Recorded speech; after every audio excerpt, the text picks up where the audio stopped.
possible futures all at once. And in so many futures, our enemies prevail. I do see a way.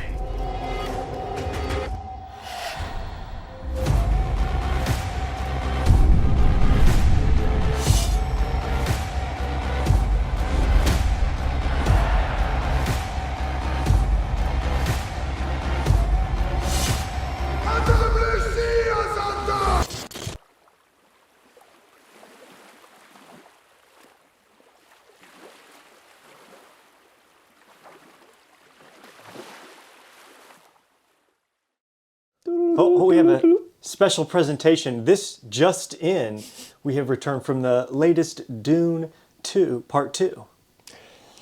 First show. First show. Proof. I have a feeling we're going to make people mad. I am going to make people mad, I know, but not for the reason you think. You want to go first? No, I'm going to make people mad. Okay, you go first then. Okay, so we saw Dune Part 2, we saw Dune Part 1 together.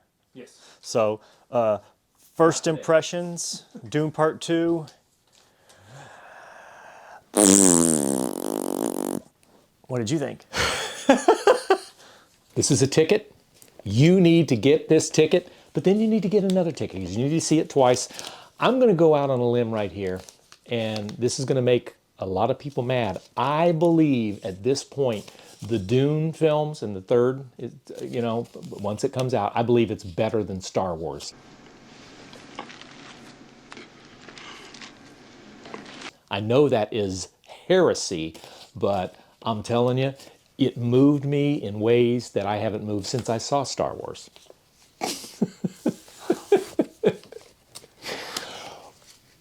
First of all, neither of us have read the novel. What right? novel? Well, that's, yeah. I didn't know it was a book till the ride home.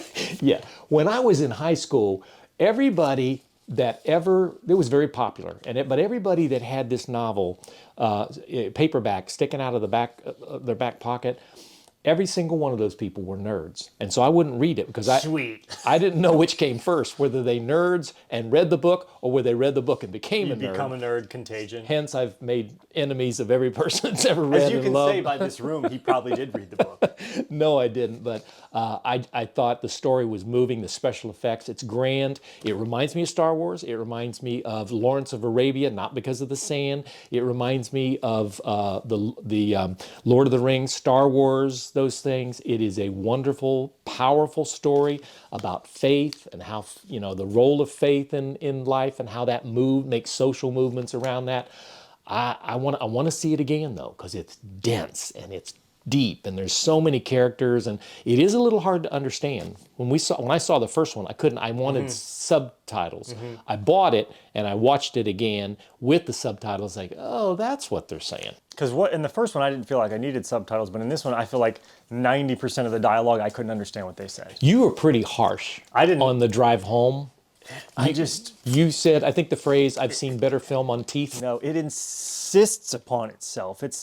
So Villanueva made this movie, and it's like, you're going to order this dish, right? And Denis Villanueva, it's his restaurant. So you're going to order this dish. Ooh, I would like the ribeye with, you know, goat cheese profiteroles and this, that, and this is exquisite menu, and it's perfectly written. And they bring it to the table, and it's crap. But everyone in the restaurant is pretending that it tastes good too.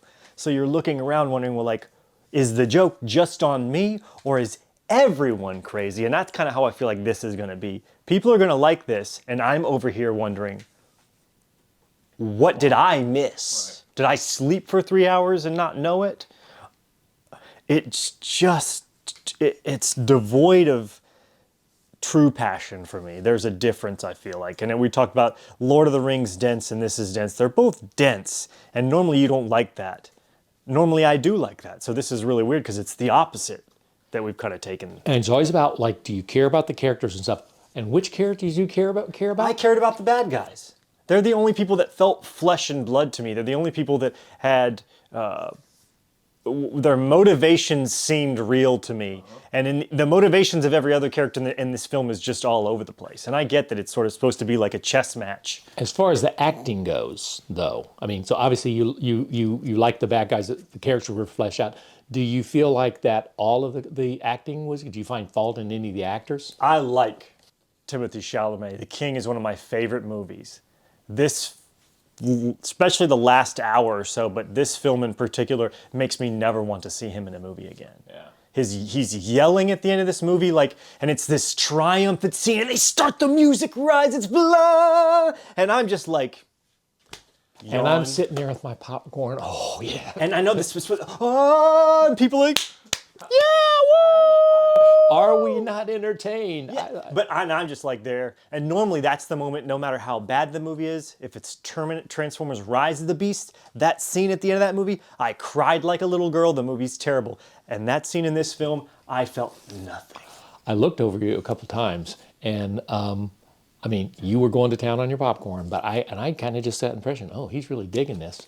When we got out, and he said, you know, boy, I hated it, and I thought, man, I was already gonna, how am I gonna, you know, I'm gonna be bold and say, I really think this is as good, if not better, than the Star Wars, and you dropped that on me. So I start thinking, did I miss something?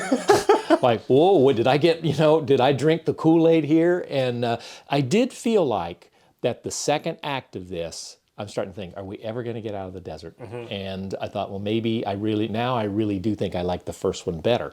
But the third act hits, and I'm telling you, it just iced the cake, and I'm walking on air. Yeah, and talk about the movie versus the book. A big proponent of the movie, of the original movie, is him teaching the Fremen how to use these gun weapons using the voice, sort of the thum that he uses, and that is not anywhere in this.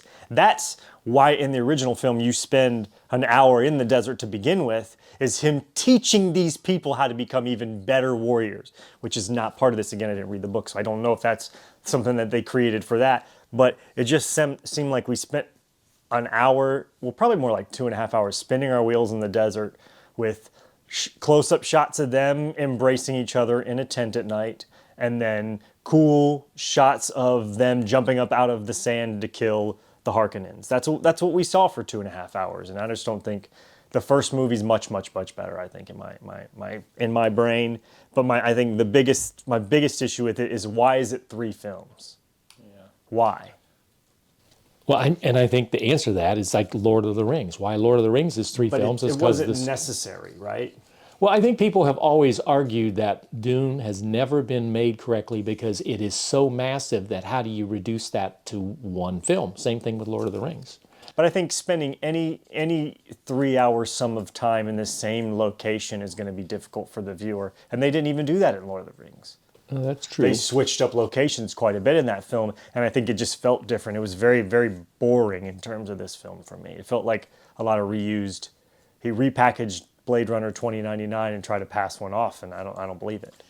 At the end, when Thor and Iron Man come in, And they embrace and kiss, open mouth kiss each other. yes, that spoiler alert. That didn't happen at the end. No, it's it the didn't. beginning of the third one. No. You need to go see it. I mean, definitely go see it. And I am dying. We do Fight Club in here all the time. It's like, do you agree with me or do you agree with me? Well, real quick, out of 10, what would you give it? First viewing, just fresh, first viewing view, would you give it? I would give it an 8. And if the third one comes out and does what I think it might be do, even better. then it would be better. Yeah, I would give this one probably. This is, for me, and there are some really good parts and some really bad parts, but it equates to the most 5 out of 10 movie I've ever seen. Really? So 5 out of 10. Well, I'm still all aflutter. So go see it. No, see There you are at worse the- things you could see. Madam Web. Oh, yeah.